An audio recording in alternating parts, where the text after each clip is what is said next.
Hey folks, and welcome to the second mini lecture of the week. In this one, we're going to discuss criticism of the New Deal. After all, it wasn't all just photographs, infrastructure, and agricultural stability. On the political left, many socialists and communists thought FDR did not go quite far enough, and labor strikes spread across the country during the era. These strikes often had the support of socialists and communists in a popular front arrangement that allied leftists across the spectrum.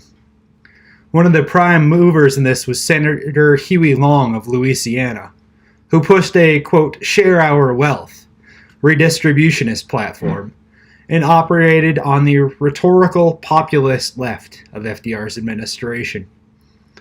He had planned to challenge FDR from the left in the 1936 presidential election, but the bullet from an assassin ended his life and presidential ambitions in 1935. Overall, many on the left realized the restrictions in which FDR operated and understood the scope of the resistance to these policies by big business and wealthy capitalists. In this mini lecture, we're going to briefly cover the Bonus Army, which you saw a documentary about, the pervasive campaign of terrorism known as lynching and other issues surrounding race, the conservative revolt against the New Deal, and some other possible outcomes. We watched the documentary of the Bonus Army over Thanksgiving break, but for me, this topic is personal. I'm a veteran. I joined the Army out of high school as a combat medic and served in South Korea and Iraq. I saw direct ground combat. After I returned, I earned my undergraduate degree with support of the GI Bill. I paid very little for my undergrad and used some of the money for a professional certification that let me work and earn money during my studies. I worked hard and I studied hard. This government program of direct educational support put me in a good position as it gave me a stable income, tradable skills, good employment, and an education in the midst of the 2008 recession. I was able to attend grad school because I had relative financial stability thanks to these programs. The veterans of the Bonus March fought and died protesting for these rights.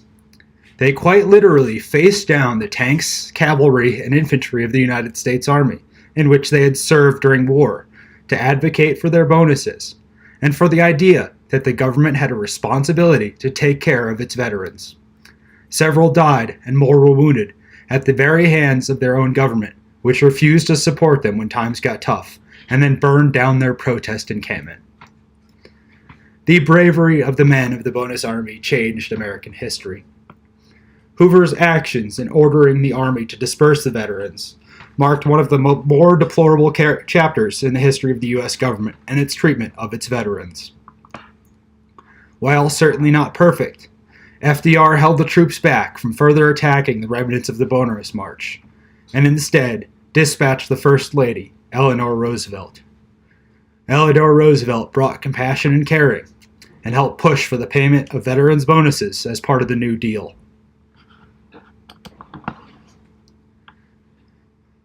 Much of the New Deal's narrative is about Hoover's reluctance to provide direct government support to the needy, and about FDR's reshaping and expanding the federal government to offer a social safety net and infrastructure program. However, as we know from this course, racism is a defining theme of American history, and the Depression certainly did not fix nor pause its effects. As a part of Jim Crow apartheid in the U.S., Southern whites held a position of power and a sanction for violence against blacks. This reign of terror is known as lynching, the public execution of a black man to send a message. Observe your subordinate position, or we will hang you in the public square on a Sunday as families eat picnic dinners while angry white men mutilate and burn your black body as centerpiece. Law enforcement often kept the peace at these events. The glass jars in the background of this slide are from the Museum of the Equal Justice Initiative in Birmingham, Alabama. Contained in each jar is a collection of the soil from below the site of a lynching, the site of a murder, the site of political and racist public terrorism, this site where people ritually killed another person for the color of their skin, while others observed the spectacle. The political reality for FDR was that he depended on the support of Southern Democrat congressmen and senators to pass his New Deal legislative packages. At the same time, several congressmen pushed for federal anti-lynching laws, drawing the ire of the Southern Democrats, who threatened to withdraw support for the New Deal if the anti-lynching law went through, and further threatened to withdraw support if the New Deal helped African Americans become economically independent. African Americans suffered during the Depression and New Deal. The unemployment rate for African Americans was 3 times higher than whites, and recovery programs such as the CCC and WPA were segregated, with blacks receiving lower wages and working in segregated environments. However, the New Deal cemented an electoral shift by African Americans.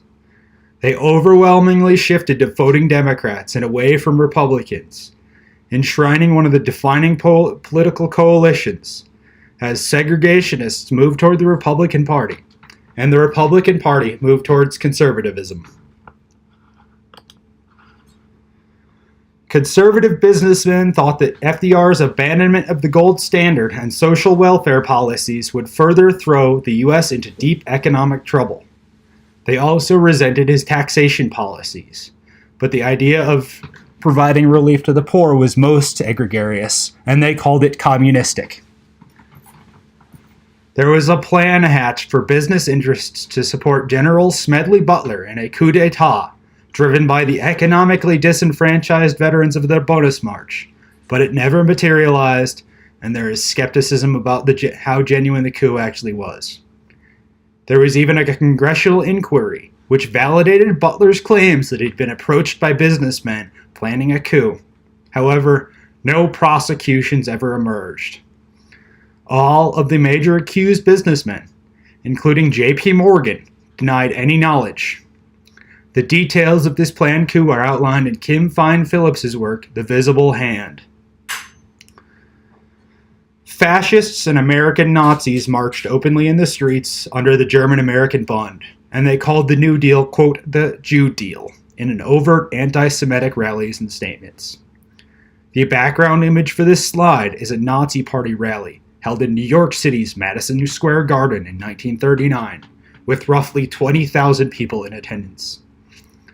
Additionally, many prominent conservatives and businessmen looked to Adolf Hitler and the Nazi Party as a model to emulate, not as a source of horror, or at the very least as a good investment. Henry Ford received a medal from Hitler and sold thousands of trucks to the Third Reich, as did General Motors. Prescott Bush, father and grandfather to 2 U.S. presidents, made his fortune selling oil to the Nazis. J.P. Morgan offered loans and financing to German industry and made a lot of money doing so. Coca-Cola had a factory in Germany and used unfree labor and allowed the Gestapo free access to its factory. IBM made punch card machines for the Nazi bureaucracy, which later saw use in accounting for atrocity and tracking the Holocaust. And the Associated Press kept its journalistic access to the Third Reich by engaging in anti-Semitic practices, such as firing all of its Jewish staff in Germany and reporting favorably on the Nazis. Big business hated the New Deal. Many conservatives detested the New Deal, and Germany offered a interesting object lesson in an economic recovery without what they considered communistic programs, and with an elephant's dose of racism and anti-Semitism in the mix. Overall, Herbert Hoover, FDR, and the New Deal kept the U.S. from devolving into an authoritarian state, although many historians and commentators have pointed to parts of the New Deal as approaching that threshold. However, it was close, as we saw in Defending the Master Race, and as I've found elsewhere in my research. Elite American society tended towards right-wing politics and fascism. If FDR had pushed the New Deal any further, a right-wing coup was waiting in the wings. At the same time, masses of unemployed and discontented people at the bottom could only suffer so much before breaking.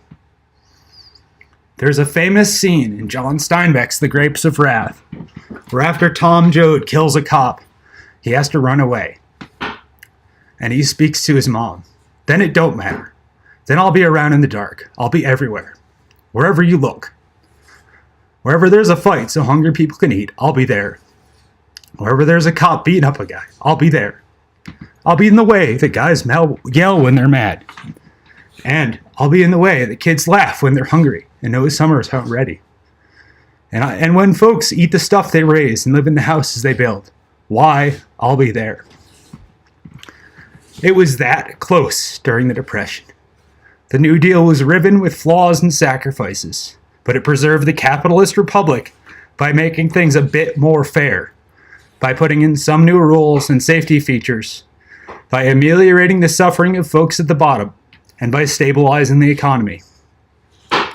Ultimately, the New Deal laid the infrastructure for the United States to join World War II as the dominant industrial powerhouse, and to emerge from the war as the sole hegemon and nuclear-armed superpower.